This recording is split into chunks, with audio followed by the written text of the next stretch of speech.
CM Nitish ने बाढ़ प्रभावित इलाकों का किया एरियर सर्वे। बिहार में बाढ़ के हाहाकार मचा रखा है।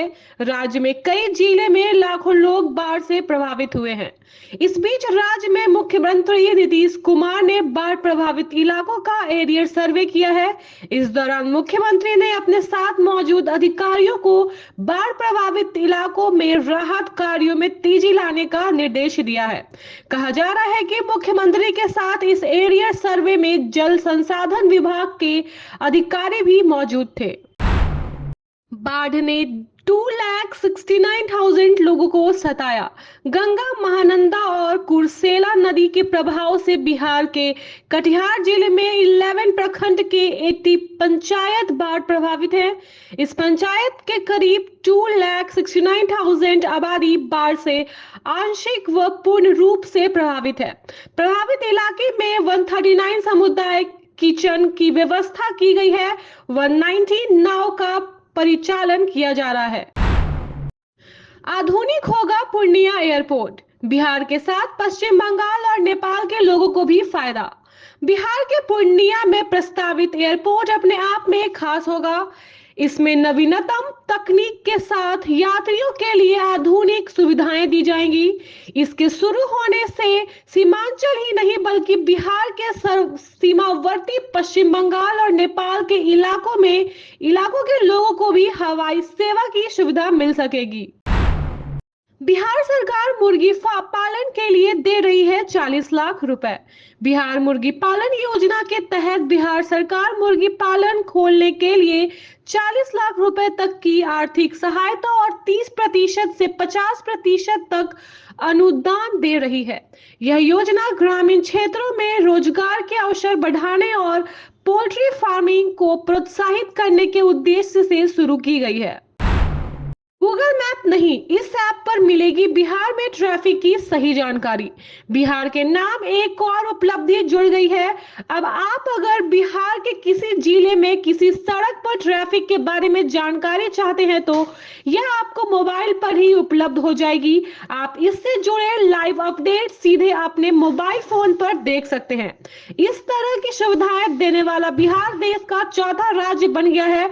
अब बिहार के सभी जिलों में मंगलवार को यातायात से जुड़ी लाइव अपडेट मैप माई इंडिया ऐप पर मिलेगी। कमेटी बनाकर 17 करोड़ रुपए की ठगी, सातिर पर 57 केस हैं दर्ज।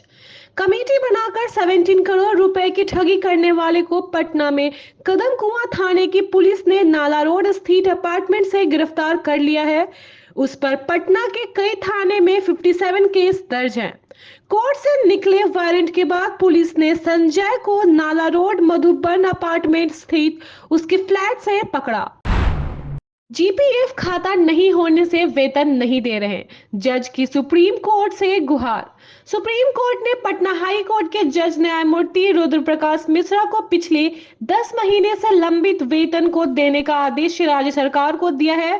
सोमवार को प्रधान मुख्य न्यायाधीश न्यायमूर्ति डीवाई चंद्रचूड़, न्यायमूर्ति जेबी पारदीवाला और न्यायमूर्ति मनोज मिश्रा की पीठ ने कहा है कि किसी भी न्यायाधीश से बिना वेतन काम कराने की उम्मीद कैसे की जा सकती है। न्यायमूर्ति मिश्रा के वकील ने कोर्ट को बताया है कि जीपीएफ खाता नहीं होने के कारण उनके वेतन नहीं दिए जा रहे हैं। स्मार्ट प्रीपेड मीटर समय की मांग, ऊर्जा मंत्री विजेंद्र यादव ने गिनाए फायदे। बिहार में लोगों के घरों में स्मार्ट प्रीपेड मीटर लगाने जाने का मुद्दा गर्म है। कई जगहों पर लोग यह आरोप लगा रहे हैं कि इस बिजली के इन नए मीटर से उनका बिल ज्यादा आ रहा है। लेकिन अब बिहार सरकार के ऊर्जा मंत्री विजेंद्र यादव ने स्मार्ट मीटर पर खुलकर अपनी बात रखी है और कहा है कि तकनीकी विकास के नए मार्ग खोलती है।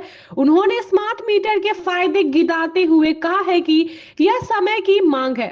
विजेंद्र यादव ने कहा है कि नई तकनीक जहां आर्थिक प्रगति का मार्ग प्रशस्त करती है, वहीं सामाजिक जड़ता को भी चुनौती देती है।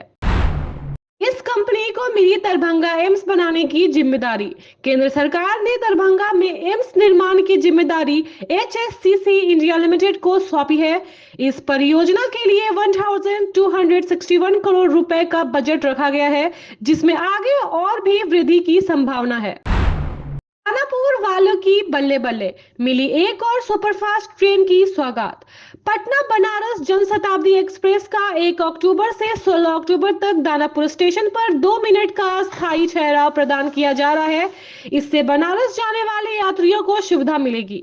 हालांकि यह सुविधा 16 अक्टूबर तक ही मिलेगी। वहीं सहरसा एवं पूर्णिया कोट के बीच एक जोड़ी पैसेंजर ट्रेन शुरू हो गई है, जो 30 सितंबर से 1 जनवरी 2025 तक प्रतिदिन चलेगी।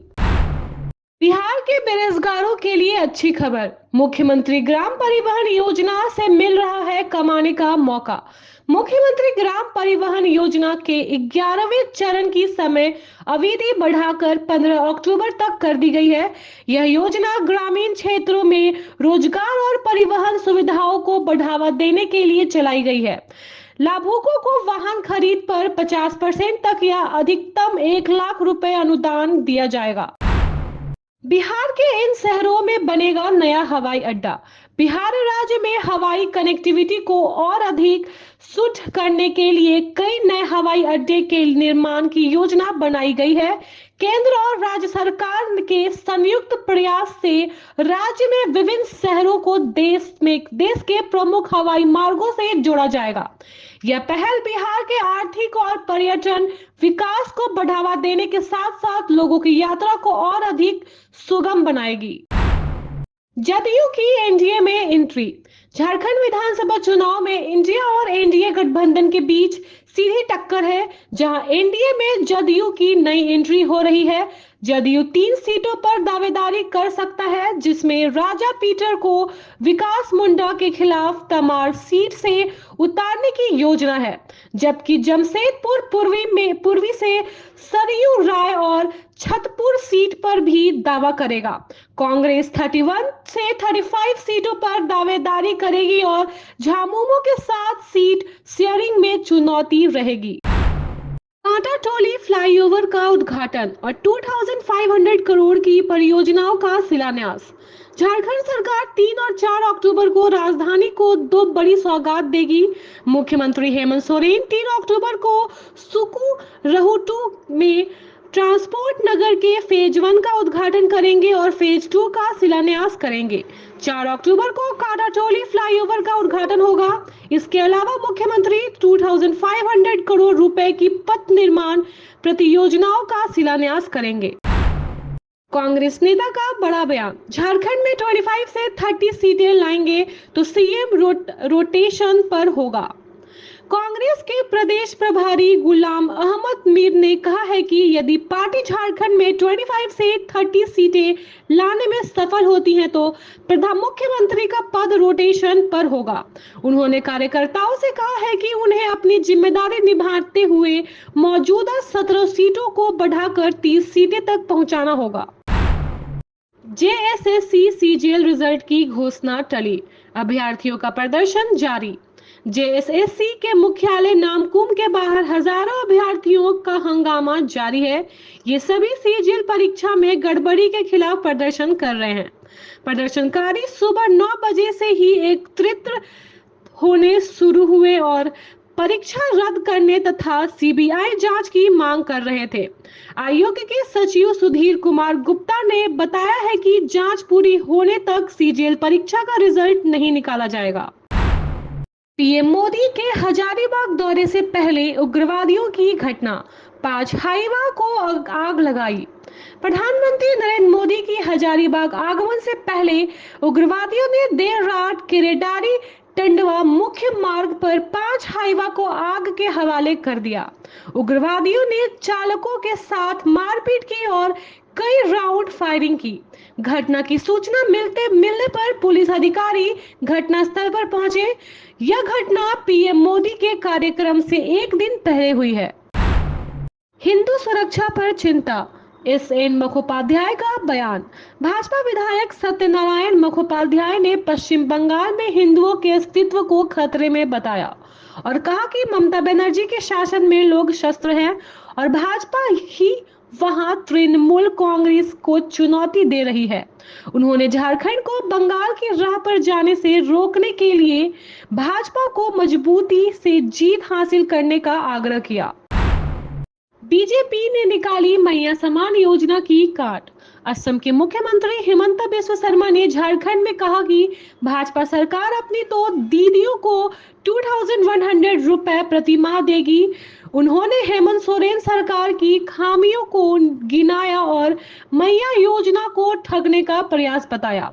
शर्मा ने कहा कि भाजपा जो वादा करती है उसे पूरा करती है। हम लोगों की सरकार बनते ही महिलाओं के कल्याण के लिए काम करना शुरू कर देंगे। बचपन में कार्टून देखा और खुद को फैंटम समझने लगे, सीएम हेमंत। असम सीएम हेमंत शर्मा ने कहा कि राहुल गांधी खुद को फैंटम समझने लगते हैं। शायद बचपन में उन्होंने कोई कार्टून पढ़ी या देखी होगी, इसलिए वह खुद को एक फैंटम समझते हैं। मेरा मानना है कि उनकी उम्र भी कार्टून देखने की है। उसे घर पर बैठकर कार्टून देखते रहना चाहिए। इससे पहले हरियाणा में उन्होंने राहुल गांधी पर निशाना साधा था। Thank you so much for watching this video. Don't forget to like, comment, share, and subscribe.